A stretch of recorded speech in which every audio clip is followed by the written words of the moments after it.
Hello guys, हमारी एक और हॉरर वीडियो में आप सबका स्वागत है गाइस। ये वीडियो थोड़ी हॉरर होने वाली है, हर बार की तरह थोड़ा अलग, क्योंकि आज की इस वीडियो में हम पोकेमॉन के हॉरर स्टोरीज की बात करने वाले हैं। बात क्या करने वाले हैं, मैं आज आपको पोकेमॉन के कुछ ऐसी हॉरर स्टोरीज सुनाने वाला हूँ जो कि कुछ लोग दावा करते ये सच है, और ये मुझे creepypasta.com पे मिली।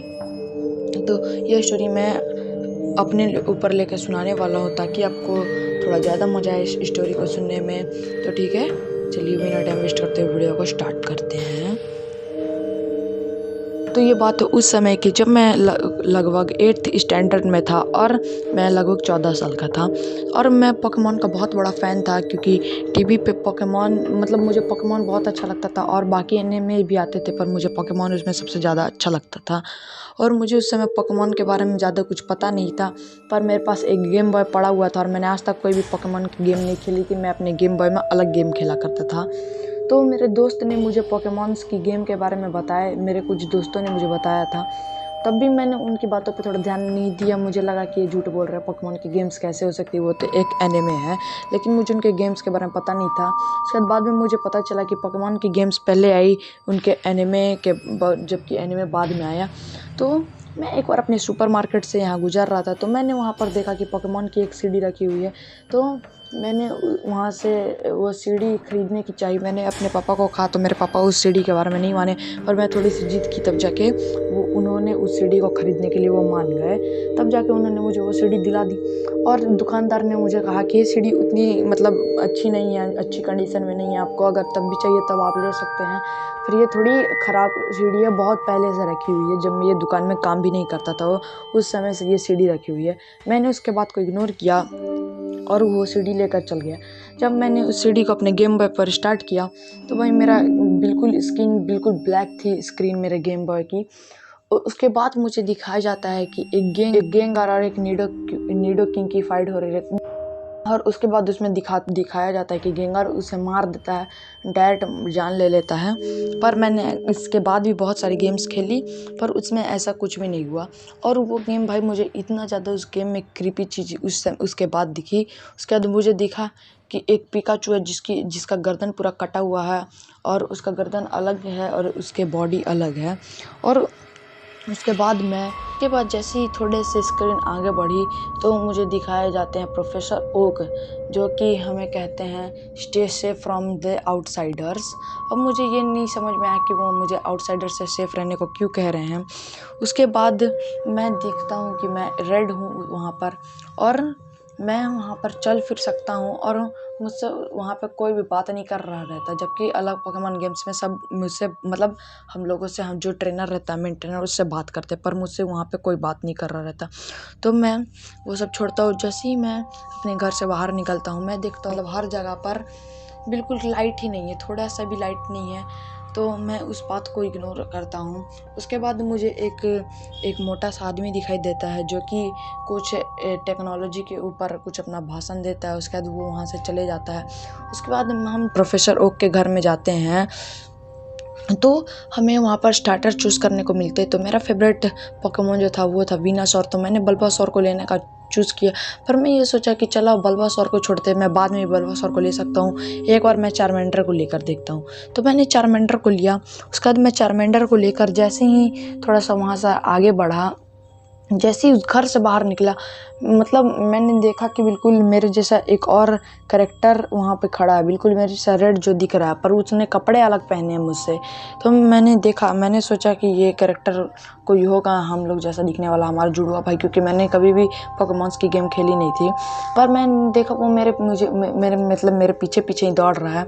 तो मैं भी एकदम स्पीड में दौड़ना वहाँ से स्टार्ट किया। उसके बाद मैं चलते चलते कोई दूसरे सिटी पहुँचा, जो सिटी में कुछ था ही नहीं। उस सिटी में कोई भी एक इंसान मुझे नहीं दिख रहा था। सिर्फ एक इंसान था जो वहाँ पे खड़ा था अपने स्लो पोक के साथ, और उसका स्लो पोक वहाँ पर उसकी बातें नहीं मान रहा रहता है। उसके बाद मैं उस सिटी को भी छोड़ता हूँ। उसके बाद मैं जैसे ही आगे बढ़ता हूँ, तो हम पहुँचते हैं ब्रॉक के जिम में।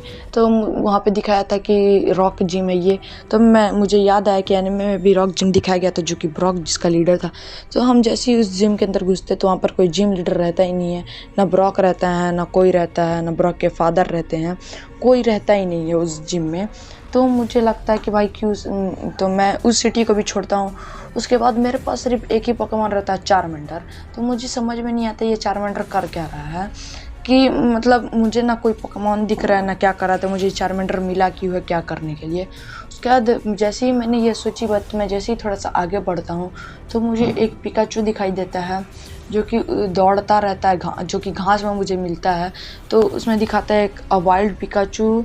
तो पिकाचू हमें दिखता है। उसके जैसे ही मैं पिकाचू को कैच करने की कोशिश करता हूँ, पिकाचू सिर्फ एक ही स्पार्क में, कुछ उसके अटैक का नाम स्पार्क जैसा ही था, तो वो अटैक देता है मुझे और मेरा चार्मेंडर बिल्कुल एकदम फेंट हो जाता है और हार जाता है मेरा चार्मेंडर। तो उसके बाद मैं पोकेमॉन सेंटर खोजता हूँ अपने पोकेमॉन को हील करवाने के लिए, पर मुझे पोकेमॉन सेंटर नहीं मिलता। और मैं देखता हूँ कि वो जो रेड है वो बिल्कुल मेरे पीछे आ गया, मैं हमारे जैसा दिखने वाला वो कैरेक्टर रेड। उसके बाद मैं एकदम बिल्कुल स्पीड में जाता हूँ और जैसे ही मैं पोकेमॉन सेंटर मुझे मिलता है, पर मैं पोकेमॉन सेंटर के अंदर ही नहीं घुस पाता। उसके बाद वो जो मेरे पीछे वाला रेड रहता है वो मुझे तुरंत ही पकड़ लेता है और उसके साथ मुझे बैटल करनी पड़ती है। तो मैं देखता हूँ कि यहाँ पर तो कोई मुझे कुछ दिख ही नहीं रहा है, कुछ भी वहाँ पर नहीं रहता, सिर्फ ब्लैक स्क्रीन रहती है और उसमें बस लिखा हुआ आता है, कुछ लिखा हुआ आता है।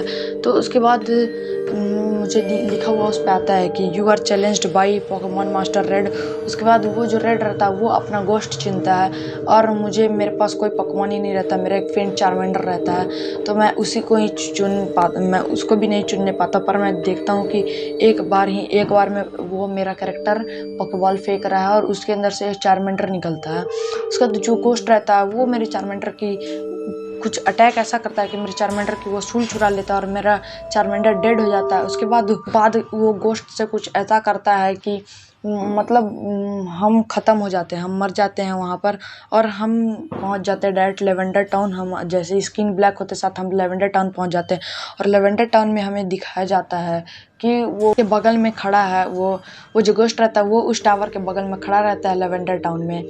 और उसके बाद वो रेड रहता है, उसके बाद जो वो रेड रहता है वो हमें दिखता है। उसके बाद हमारा गेम जो है क्रैश हो जाता है, गेम बॉय से हट जाता है। तो मैं वापस वो गेम को स्टार्ट करता हूँ और जैसे ही मैं उस गेम को वापस स्टार्ट करने का कोशिश करता हूँ तो उस पर लिखा था the dead can not play anything, you are dead and you can not play. और उसके बाद वो मेरा गेम बॉय ही ख़राब हो जाता है। मेरा गेम बॉय को मैं कितने स्टार्ट करने का कोशिश करता हूँ, उसके बाद मेरा गेम बॉय ख़राब हो जाता है। तो उसके बाद मैं आज भी ये बात सोचता हूँ, मुझे वो बात का तो कुछ लेना देना था नहीं, मेरा गेम बॉय ख़राब हुआ, पर मैं उस बात से आज भी डरता हूँ कि वो कैसे उस रेड ने मेरे चार्मेंडर की आत्मा चुराई उसके गोश्त ने, और उसके गोश्त ने मुझे भी किल कर दिया। तो ये हॉरर स्टोरी थी। आपको कैसी लगी ये हॉरर स्टोरी? अगर ये स्टोरी अच्छी लगती है तो कमेंट कर दीजिए और मेरे चैनल को सब्सक्राइब कर दीजिए, इस वीडियो को लाइक कर दीजिए और मैं आपसे मिलता हूँ अगली वीडियो में। तब तक के लिए बाय बाय।